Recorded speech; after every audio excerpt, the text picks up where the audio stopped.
करम पूजा की ढेर सारी शुभकामनाओं के साथ मैं आपका दोस्त मनी वर्मा। और आज हम जानने वाले हैं कर्मा और धर्मा नामक दो भाइयों की कथा।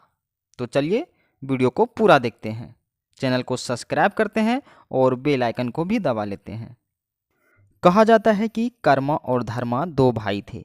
दोनों बहुत ही मेहनती व दयावान थे। कुछ दिनों बाद कर्मा का विवाह हो गया। उसकी पत्नी अधर्मी और दूसरों को परेशान करने वाली थी। यहाँ तक कि वह धरती माँ के ऊपर ही माड़ को फंसा देती थी, जिससे कर्मा बहुत दुखी हुआ करता था। वह धरती माँ को पीड़ा से बहुत दुखी थी और इससे नाराज होकर वह घर से चला गया। उसके जाते ही सभी के भागे फूट गए। दुर्दिन आ गए और वहाँ के लोग दुखी रहने लगे। धर्मा से लोगों की परेशानी नहीं देखी गई और वह अपने भाई को खोजने निकल पड़ा। कुछ दूर चलने पर उसे प्यास लग गई। आसपास कहीं पानी न था। दूर एक नदी दिखाई दिया। वहां जाने पर देखा कि उसमें पानी नहीं है। नदी ने धर्मा से कहा कि जब से कर्मा भाई यहाँ से गए हैं तब से हमारा कर्म फूट गए हैं। यहाँ का पानी सूख गया है। अगर वे मिले तो उनसे कह देना। कुछ दूर जाने पर एक आम का पेड़ मिला। उसके सारे फल सड़े हुए थे। उसने भी धर्मा से कहा कि जब से कर्मा गए हैं तब से हमारा फल ऐसे ही बर्बाद हो जाते हैं। अगर वे मिले तो उनसे कह दीजिएगा और उनसे उपाय पूछकर बताइएगा। धर्मा वहाँ से आगे बढ़ गया। आगे उसे एक वृद्ध व्यक्ति मिला। उन्होंने बताया कि जब से कर्मा यहाँ से गया है उनके सर के बोझ अब तक नहीं उतरे। जब तक 3-4 लोग मिलकर न उतारे सो यह बात कर्मा से बताकर निवारण का उपाय बताना।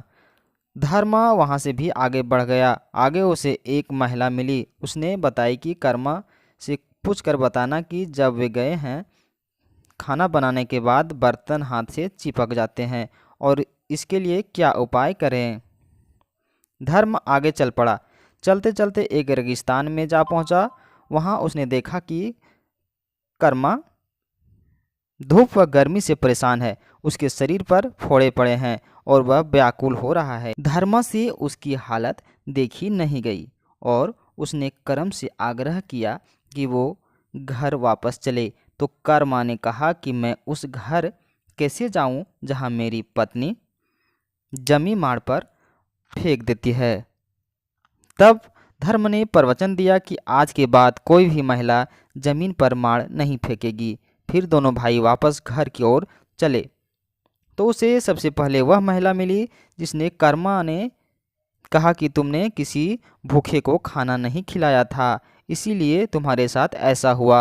आगे कभी ऐसा मत करना, सब ठीक हो जाएगा। अंत में नदी मिला तो कर्मा ने कहा कि तुमने किसी प्यासे को साफ पानी नहीं दिया। आगे कभी किसी को गंदा पानी मत पिलाना। आगे कभी ऐसा मत करना। तुम्हारे पास कोई आए तो साफ पानी पिलाना। इस प्रकार उसने सबको उसका कर्म बताते हुए घर आया और पोखर में कर्मा का डाल गाड़कर पूजा किया। उसके बाद पूरे इलाके में पुनः खुशहाली लौट आई और सभी आनंद से रहने लगे।